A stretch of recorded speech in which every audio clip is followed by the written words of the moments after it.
النهارده عملنا وصفة مقبلات جميلة جدا. هي سريعة ديت بقى، انا بسميها ايه، اكلة المستعجلين. تنفع معاكي فطار، تنفع معاكي غدا وعشاء، حلوة قوي وبمكونات كلها موجودة عندنا في البيت. وكمان للي زهقان من اللحوم والفراخ، لو انت زهقانة زي حالتنا كده من الاكل كله اعمليها، مش هتحتاجي اكتر من رغيف عيش وغمسي بقى وادعيلي. يلا ادخلي شوفي الوصفة انا عملتها ازاي، وما تنسوش تشتركوا في قناتي عشان يوصلكم كل وصفاتي. معانا المقادير بتاعه الوصفه بتاعه النهارده. معانا هنا بطاطس محمره، ممكن تعمليها في الفرن زي البطاطس الويدجز، تحمريها تعمليها في الاير فراير براحتك. ومعايا هنا كده فلفلتين احمر واخضر قرون كده جميله. ومعايا فلفل احمر واخضر برضو مقطعاه قطع. طماطم قطع انا شايله منها القش. هنا التوابل بسيطه خالص، ملح، بابريكا، فلفل اسود. ومعايا توابل بطاطس، كنت عملت معاكم توابل البطاطس قبل كده، هنزلها لكم في صندوق الوصف. معلقه توم مفروم، وهنا كزبره خضراء على بقدونس. انا مش هاخد العيدان بتاعتها، لا انا هاخد الورق بس، هوريها لكم في اخر الفيديو. هنعملها بطريقه سهله.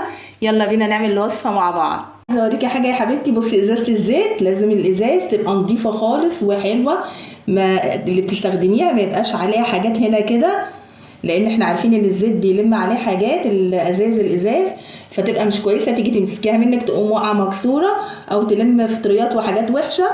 فخلي بالك دايما الازازه الزيت اللي بتستخدميها تكون نضيفه وزي الفل كده، مش عشان التصوير، لا دايما في مطبخي زي الفل. خليكي شطوره وحلوه ونضيفه زي الشيف بتاعتك. حطينا طاسه على البوتاجاز ونقوم حاطين منها شويه زيت كده ونسيبهم يسخنوا شويه.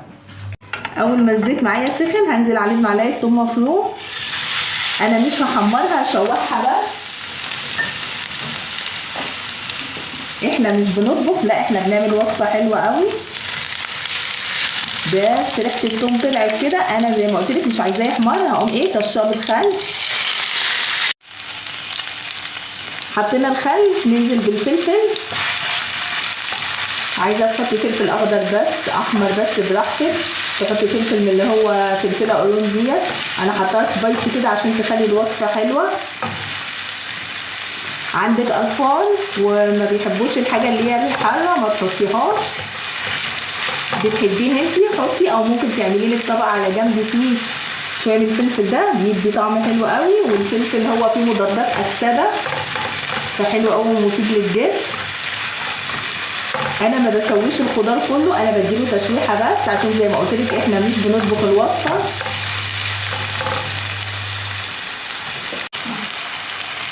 هحط الطماطم. انا حاطه الطماطم من غير قشر، انا بحبها كده.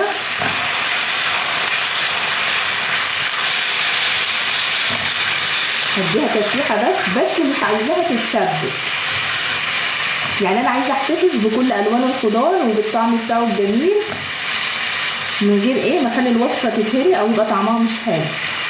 توابلك الجميله بقى وانزلي.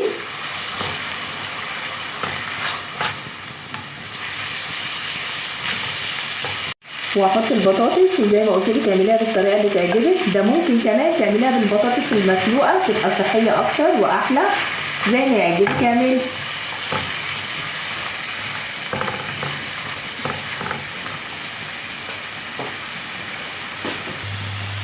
هسهلها عليكي بقى. لو ما بتحبيش تقعدي تخرطي الخضار بالسكينه، عارفه مقص المطبخ اللي كلنا بنجيبه وتستخدميه فيه، اسهل حاجه خالص تقومي عامله الخضار دي كده. انا مش عايزه العيدان بتاعه الكزبره الخضراء ولا البقدونس، انا هاخد الورق بس. مفيش اسهل من كده بصراحه، عملي قوي. انا بحب لما اجي اعمل اي خضار اقطع بيه كده، هيسهل عليكي حاجات كتير في ثانيه. هحطها كده وبعدين ايه اخلص واقوم موزعاها بالمعلقه بتاعتي. الريحه بقى يا جماعه والله جميله جدا جدا. خلاص كده هنقلب كده تقليبه واحده وخلاص هنطفي. بس مفيش اسهل من كده.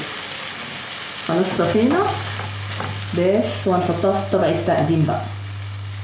خلاص خلصنا وصفتنا جميله جدا، والزينه بقى اختياري زي ما يعجبك.